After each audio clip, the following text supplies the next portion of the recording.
Alright, good evening, y'all. This video is a little different from the videos I've previously posted that have mainly been reviews on restaurants, takeout food I've gotten, and food products that I've bought. I wanted to kind of mix up this channel a little bit and kind of highlight home cooking. I'm a big advocate of home cooking. I love to cook, and funny enough, it wasn't always this way. I think when I started cooking, probably closer to the end of college, like my early post-grad years after school, it was a little bit difficult to know really where to start in terms of ingredients, stocking the pantry, things of that sort. And over the years, I've kind of like I've gone along in stocking my pantry based on what I usually like to cook. But this video is kind of meant to be a shortcut for y'all in terms of stocking pantries. I'm going to do a series of these videos to highlight wet, dry, and an assortment of other ingredients you might find useful to stock in your pantry to kind of have like a minimal set of ingredients to do Asian cooking. And so I'm a big home cook right now. I love to cook Asian food at home. And usually when I cook at home, I gravitate probably towards a lot of Filipino, Korean, Japanese, some Chinese, maybe some Vietnamese dishes. And yeah, so today's video is kind of going over some core sauces, oils, alcohols, mainly cooking liquid sauces and oils. And so, yeah, without further ado, let's kind of get started on what I have kind of outlined on this table. So I think the first thing we want to start out with is kind of our soy sauces here, with exception of this bottle. So in a lot of cooking, or a lot of Chinese cooking, you're going to find two distinctions between light soy sauce and dark soy sauce. So kind of what are the differences here? I think with light soy sauce, this primarily has a more salty character, less of a heavy, that typical fermented soy flavor. So if you're looking for seasoning, something to make it salty, and it calls for soy sauce, light soy sauce is kind of the way to go. Dark soy sauce, you notice here in the bottle, the consistency is a lot thicker and darker, hence the name, than light soy sauce. Dark soy sauce you would typically use for kind of coloring dishes that need to have that dark soy color. It's used less for the salty taste and more for the deep soy flavor. Usually in a lot of Chinese dishes where you red braise something, you'll use a combination of both for the really salty forward flavor of light soy sauce, but then to also get the dark coloring properties and the rich soy flavor of dark soy sauce. Generally in most like Western grocery stores, like let's say you buy Kikkoman and it doesn't have, or you buy a soy sauce that doesn't have a light and dark label, likely it's going to be closer to a light soy sauce like flavor, just as kind of a heads up. But if a recipe does call for dark soy sauce, I would highly advocate searching out the dark soy sauce instead of substituting light. I also have this Silver Swan soy sauce. This is kind of like a Filipino Chinese soy sauce that's often useful in a lot of Filipino marinade dishes. This is the soy sauce that I would use for adobo, marinades, any of like Filipino grilled meats that kind of require a soy marinade blend. This is typically the soy sauce that has the flavor profile that I want. It's kind of a little darker than, like if we open it up, let's take a look. I don't know if you can see it. Might not be a great visualization. It's a little bit like a halfway between the dark and light soy sauces I have here, but probably leaning more towards the dark side. But this soy sauce has, it's very hard to describe, but this is kind of what the soy flavor that's predominant in a lot of Filipino dishes. tends to gravitate towards, and I tend to use this a lot in my Filipino cooking. I think the next thing we kind of want to visit is vinegars or souring agents. Yes, this is basic distilled white vinegar. Why will any vinegar do? Well, it's with white distilled vinegar, this is very sour forward. It's pretty versatile. Honestly, I use this for a lot of adobo-like dishes in Filipino food. Like certain adobo dishes, or adobo basically uses vinegar as kind of the cooking agent or the braising part of the braising liquid. And usually this is probably honestly the easiest thing to find instead of going out of my way to get, I guess, coconut vinegar. And it's definitely more versatile for my kitchen if I need to use regular vinegar for Western cooking. So I usually tend to get this white vinegar to suit you know, my Western cooking needs, and then if I make Filipino adobo dishes here. The next kind of vinegar is this Zhejiang, I'm butchering the pronunciation, this black vinegar. So the black vinegar is going to have less of a sour forward flavor as opposed to white vinegar. It's going to have a more earthy notes and kind of be a little bit sweet.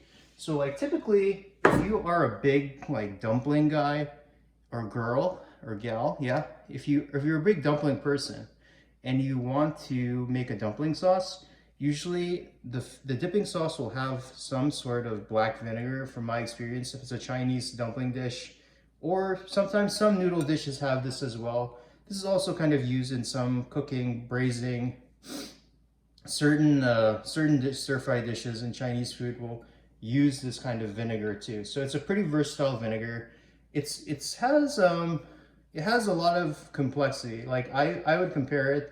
It's not the same flavor profile as a balsamic, honestly, but it's something more interesting to use. Like I think if you want to mix things up in a non-Asian recipe, it'd be interesting to use black vinegar.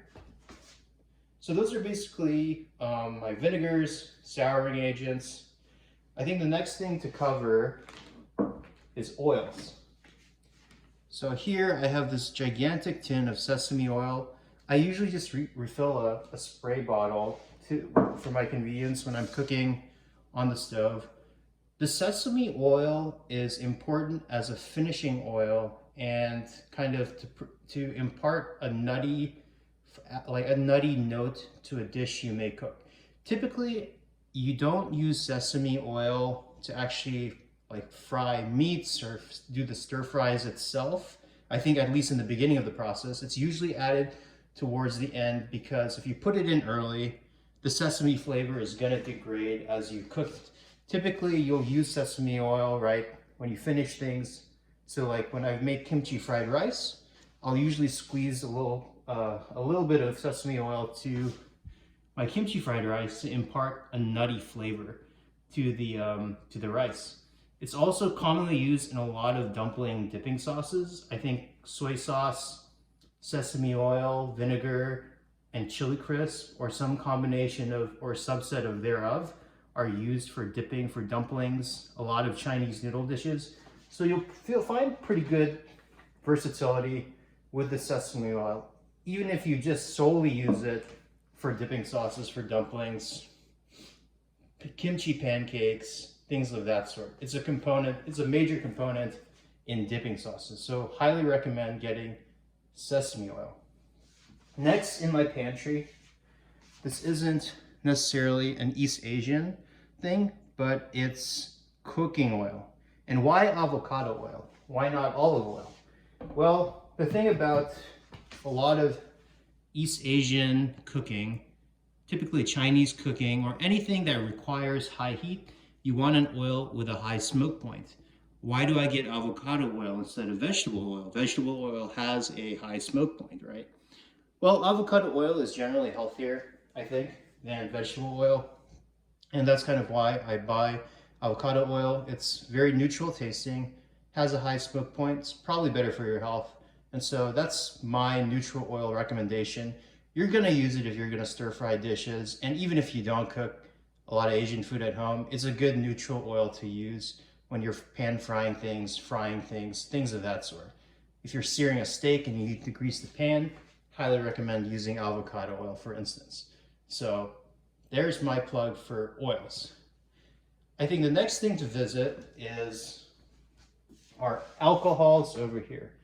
So I kind of have a variety of alcohols over here. If we start from right to left, the viewers right to left, we start with ahi mirin or mirin cooking wine. This is basically like a sweetened rice wine. It's typically used in a lot of Japanese dishes. You'll see a combination of mirin, soy sauce, and sake for a lot of soy forward Japanese dishes. They typically have this holy trinity of liquid ingredients to braise things, and so you'll find that pretty commonly in a lot of Japanese dishes. There are some Korean braised dishes that also use the mirin for cooking as well. It definitely enhances certain braised dishes if you use that rice cooking wine, Japanese and Korean food. And yeah, it's one of those things you kind of need if you're gonna make dishes like teriyaki chicken, for example.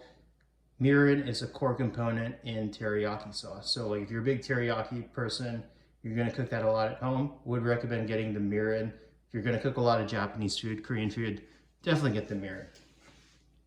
The same thing goes for the sake. So you typically want to have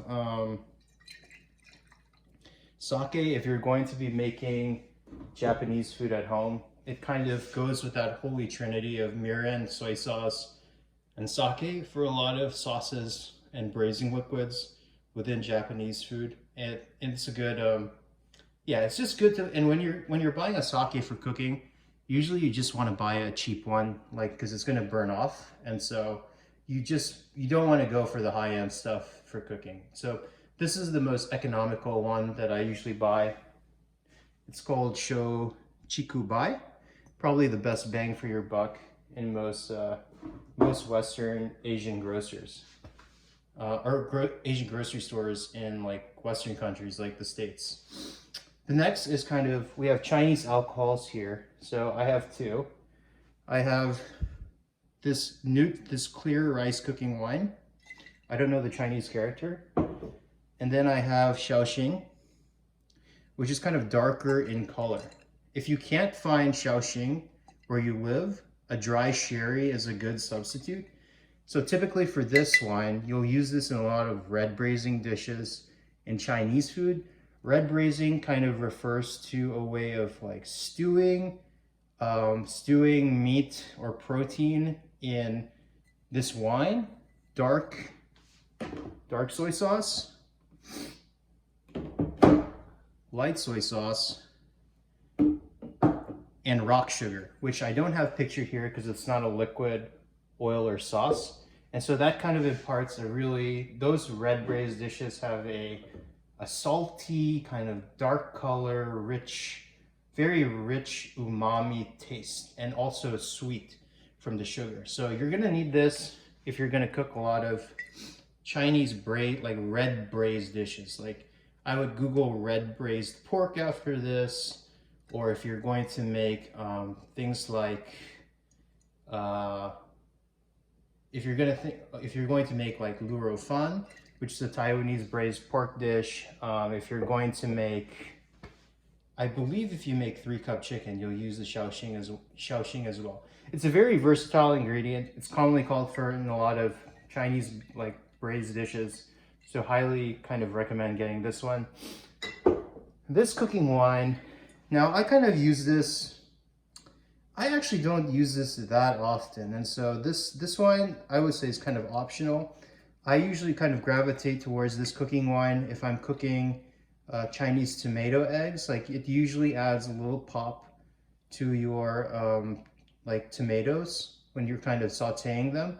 And this is kind of a general recommendation. Like this is seen in Italian cuisine. Like if you make Italian American cuisine, if you make penne alla vodka, for instance, adding the vodka to kind of the tomato paste cream sauce kind of brings out the tomato flavors more. So even if I'm not cooking Asian food, I will often find myself kind of gravitating towards this neutral cooking wine to add to like tomato sauces to make the flavor pop a lot more. Okay, so what do we have next? What do we have remaining? So we can start here. We have chili crisp.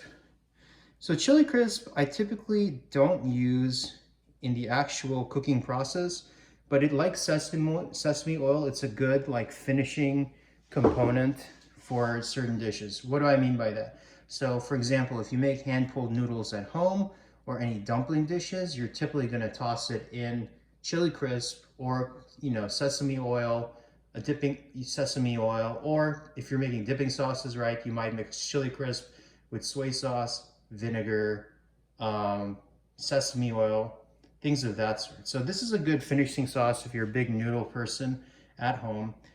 Even if you don't cook a lot of Asian dishes at home, this is a very versatile ingredient. If you're just frying eggs, for instance, put a dollop of this in the pan, fry the eggs in this, really good. If you're making avocado toast, put your rye bread down, put your avocado down, top with a little chili crisp. This stuff literally goes on anything. Like you can put this on, I don't know, some people put this on vanilla ice cream and they claim it's good. I haven't tried it yet, but would highly recommend this ingredient overall, even if you don't cook Asian food at home. The next thing to consider is we have fish sauce. So Three Crabs is a highly recommended brand for a lot of Vietnamese cooking. It is one of, apparently, okay, this is claimed, apparently for Vietnamese cooking, this is the preferred brand. I don't know how true that is, but someone definitely told me that, and she was Viet, so I kind of believe her. This is also kind of the preferred fish sauce in a lot of Korean cooking in the States. If you can't get, I think, a Korean brand, and apparently, and that's, yeah. You would buy fish sauce typically, like this can be both a finishing sauce, like chili crisp and sesame oil, but often you'll use this to flavor soups, and it adds like an umami punch to anything, like you put it in. And so, for instance, like a lot of Filipino dishes will use patis, which is also fish sauce. I tend to gravitate just towards this for convenience instead of buying a bunch of different varieties of fish sauce, but you'll use it in dipping sauces, you'll add it to soups, you'll add it to a wide variety of like dishes, braised dishes. It's a very versatile ingredient. I think the only caveat, right, of fish sauce is that it isn't vegetarian. If you're vegetarian and you have restrictions on eating any, I guess, any animals, crustaceans, things of that sort. But very versatile ingredient. I think for Western food, one underrated use of fish sauce, and this is a really great hack. If you're making a meat-based marinara sauce, add like a spoonful of fish sauce. Don't add like a cup. You don't want your tomato sauce to taste like fish sauce, but it adds an extra umami lift to your sauce that like people will love your sauce and they'll wonder what it is. And it's definitely the fish sauce. So highly recommend getting this very versatile ingredient, a finishing sauce, and commonly used in the cooking process as well. The next one is oyster sauce. So this is used in a lot of braised Chinese dishes, stir fries, Filipino food. Like there's some Filipino dishes where you would marinate meat in oyster sauce too. And I think the same goes for Chinese cooking. This is typically used, I think the only context I've seen oyster sauce being used is like if I was eating Chinese broccoli at dim sum, or that might be hoisin. I might be getting this wrong. But yeah, this is typically just a cooking sauce. Very good if you're going to be cooking a lot of Chinese dishes at home. Stir-fry dishes, braising dishes. Oyster sauce is definitely a must for Chinese food. I think the next thing we can consider here is I have a little bit of some more niche things. I guess we can start with the shrimp paste, or the shrimp sauce. So this is going to be used as a dipping sauce in a lot of Korean dishes, and it's a flavoring, like a flavoring sauce at the end of like the cooking process. So like some certain Korean soups and stews, you'll kind of add this as the salting agent at the end. Typically a lot of like Korean, what they call, I think, guk, will sometimes have this on the side to kind of season with at the end. Like you can adjust the salt for your own preference. I actually haven't used this that much for cooking.